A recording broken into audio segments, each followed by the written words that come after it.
There are people in this world who thrive off of taking advantage of others, who seek out any and every opportunity that they can to use others for their own personal gain. That regardless of what you want to call, refer to, or label them as, the bottom line is that they do not operate from the same framework or function out of the same mental toolbox that ultimately help drive the way most people think, behave, and function, and that for centuries have managed to remain hidden in plain sight, seemingly harmless, and often thought of by those who know them to be helpful, caring, kind, outgoing, charming, decent individuals. But what truly makes them dangerous and possesses a real problem for society isn't the label that one associates them as, or even necessarily that they're hard to spot, is that unless you have had first-hand experience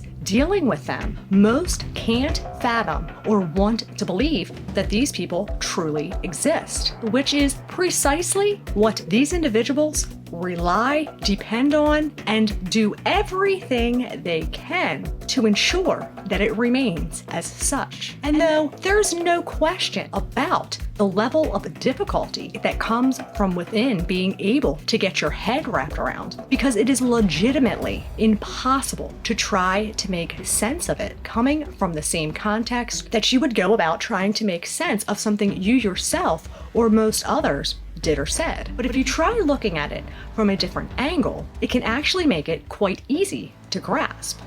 We all have something that we want or desire that we know more than likely we're never going to get it. Try to imagine having no concern that it would screw anyone over in the long run or make somebody's situation potentially worse off, nor would you have any stress about it affecting society, the environment, or the world at large in its entirety. With all of this out of the equation, most likely you would have absolutely no issues in taking it, because as of the most up-to-date research and information that we have today, what sets the way that we as human beings think and behave apart from any other animal, as well as our late ancestors, the Neanderthals, isn't quite as vast as what we once thought. And in fact, all comes down to one fundamental difference: self-awareness. And it's through our having self-awareness that allows us to self-analyze, have an imagination, abstract reasoning,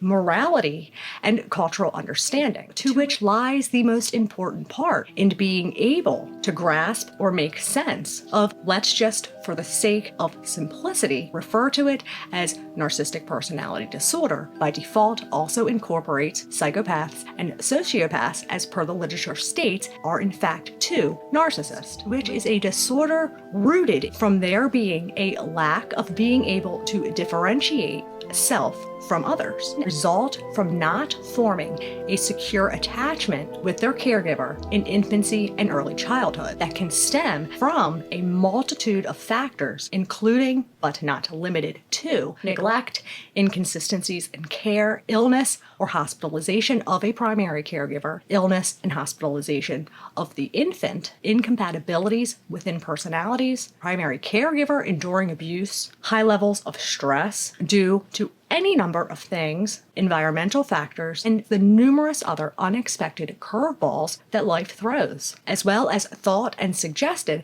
that there may be a genetic predisposition that gets activated or triggered by situational, circumstantial, or environmental conditions that is still continuing to be studied further. But as currently stands to date, there is no gene or genetic markers linked to or associated with one developing narcissistic personality disorder. And regardless of what the underlying issue that ultimately inhibits one from acquiring or achieving this fundamental milestone in human development, still the root to which all other disruptions spiral off of, that ultimately leads to one legitimately being wired differently, that of which the average person thinks and behaves, and separates us from all other animals. Because you cannot have self-awareness without a sense of others. It's impossible. As are having effective empathy, object constancy, whole object relations, intersubjective understanding, or an individuated sense of identity, leading to their having a black and white mentality,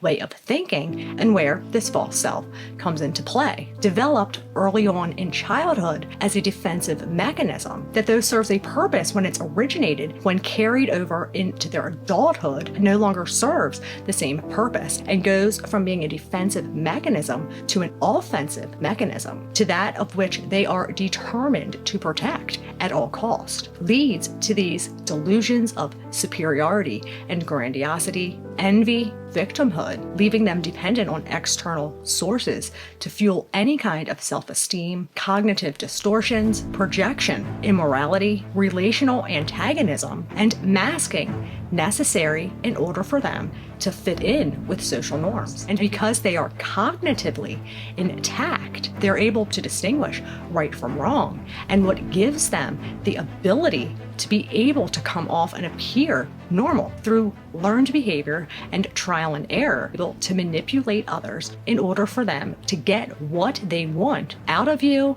and or to keep this image intact. But this oftentimes gets overlooked as we tend to look at the more superficial external factors as pertaining to diagnostic characteristics to that of the DSM that does not list or have anything to do with how these differences in their thinking and behaving affect others. Because with narcissists, their disorder works for them, living completely out of their own magical way of thinking on Fantasyland Island, to where not only are they the only person in existence with feelings, but their relationship with the truth and reality are completely different to that of most as well, making it harder for one to be able to spot and identify them, because lying is not something that the average person is comfortable with doing. It doesn't come easily, nor are most willing to go to the extremes that narcissists will with lying. So in turn, when we pick up on these lies being so outlandish, we tend to overlook it because we think out of the same context that the average person does and feel like there ain't no way in the world anyone would be able to make up that kind of shit. So we cough it up as they must be telling the truth, getting away with their shenanigans time and time again, bending the truth or the narrative to fit their story of being the victim or the hero, getting people on their side long before, if ever, the victim decides to break their silence, making the victim look more like the perpetrator and the batshit crazy one that they have played them off to look, preparing for this from the get-go, because their whole objective is to obtain and maintain this delusional image, as it is the only way that they can continue to manipulate and get what they want from others, over time diluting the credibility of anyone who comes forth claiming to have endured narcissistic abuse or trying to speak their truth, because there's already been so much mud slung in every different direction, from the deliberate confusion that they have implanted, misinformation given, human tendencies, common beliefs, and trying to view it out of the same context to which the average person thinks and behaves, that nobody knows what in the fuck is going on, making it even harder to want to try to even make sense of or have any kind of different perspective or take on it, and hold the sheet over the eyes of the world, and as such has recruited society in all essence, enabling this to continue. And why it is so important to get our heads out from underneath of the sand, because what makes one most susceptible for being manipulated due to one being naive, and by keeping your head in the sand or not wanting to believe that these people of pure evil truly exist, is exactly the type of people that they will continue to manipulate and go after again and again and again. It sucks and it's sad, but there is nothing that you can do. You're not going to save them.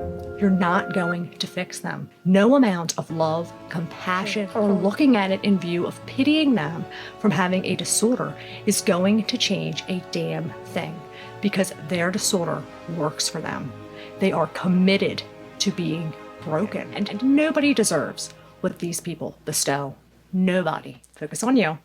Fuck the narcissist.